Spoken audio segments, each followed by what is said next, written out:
braves gens. Tout le temps, l'histoire était parsemée d'une multitude d'expressions et de gestes que vous employez encore aujourd'hui, mais sans vraiment connaître leur origine ou leur véritable signification. Eh bien, je vais me faire un plaisir de vous les expliquer. Allez, c'est parti!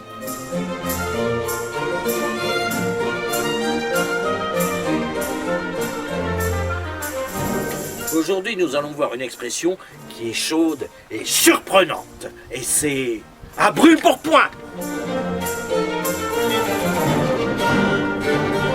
De nos jours, vous utilisez cette expression lorsque quelque chose vous surprend. Lorsque quelque chose vous arrive d'une manière soudaine, brusque, sans ménagement.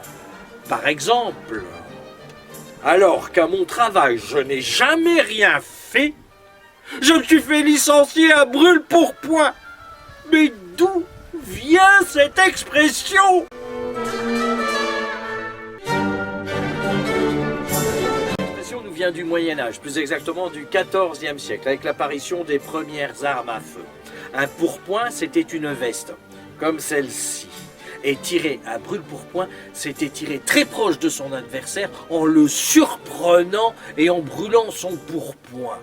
Il faut se rappeler qu'à cette époque, les armes à feu fonctionnaient avec de la poudre qui provoquait des étincelles. Celle-ci pouvait mettre le feu au pourpoint de son ennemi. On dirait aujourd'hui tirer à bout portant. Voilà d'où vient cette expression.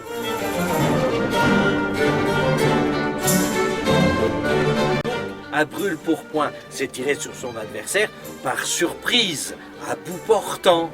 Mais attention, pas à boulet rouge. Par contre, si vous avez une discussion à brûle-pourpoint avec un politicien, ne vous inquiétez point, il retournera sa veste pour ne point se brûler. Allez, au revoir et à bientôt. Au revoir.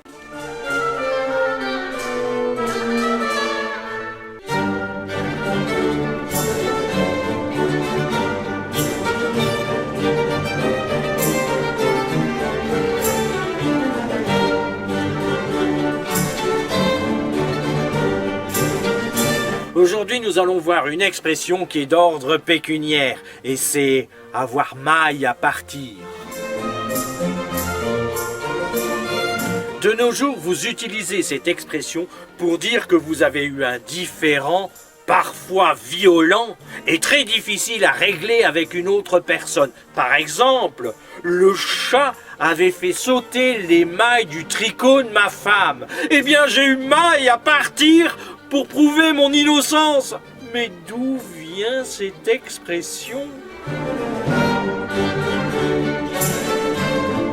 Cette expression nous vient du Moyen-Âge. À cette époque, la maille était la plus petite pièce de monnaie en circulation. Faite de bronze, elle valait la moitié du denier et le 20e du sou. Lorsque deux personnes avaient maille à départir, cela signifiait qu'elles devaient diviser la valeur de cette pièce en deux.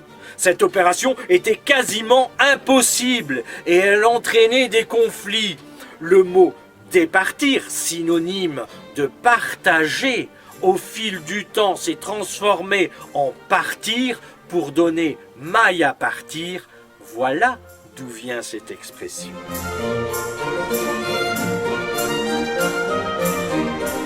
Donc, avoir maille à partir, c'est se chamailler pour rien, voire 2 fois rien. Même 3 fois rien. Mais alors, si on se dispute toujours pour rien, la moutarde finit par nous monter au nez, car il n'y a que maille qui maille. Allez, au revoir et à bientôt. Au revoir.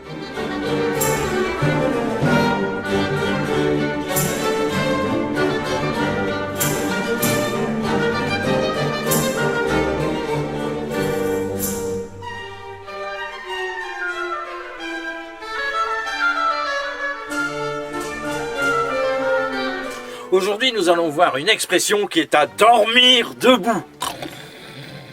Et c'est avoir un nom à coucher dehors.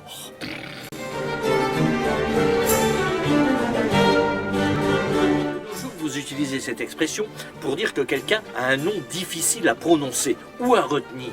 Par exemple, l'autre jour, je suis allé chez Ikea pour m'acheter un lit. Eh bien, je peux vous dire que leurs plumards ont des noms à coucher dehors. Mais d'où vient cette expression?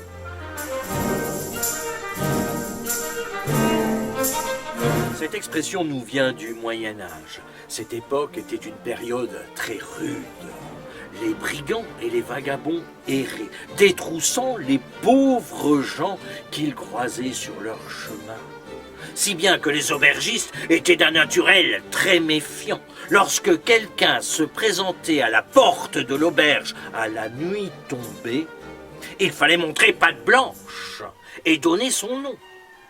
Et il valait mieux pour cette personne avoir un nom à consonance chrétienne. Sinon, il pouvait dormir dehors. Voilà d'où vient cette expression.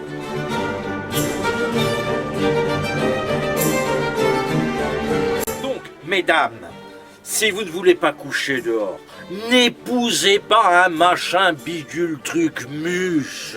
De surcroît, s'il est ickéacien. Surtout si en plus, vous-même vous portez un nom à la mort moelleux. Alors là, c'est sûr, vous aurez un nom à coucher dehors. Allez, au revoir et à bientôt. Au revoir.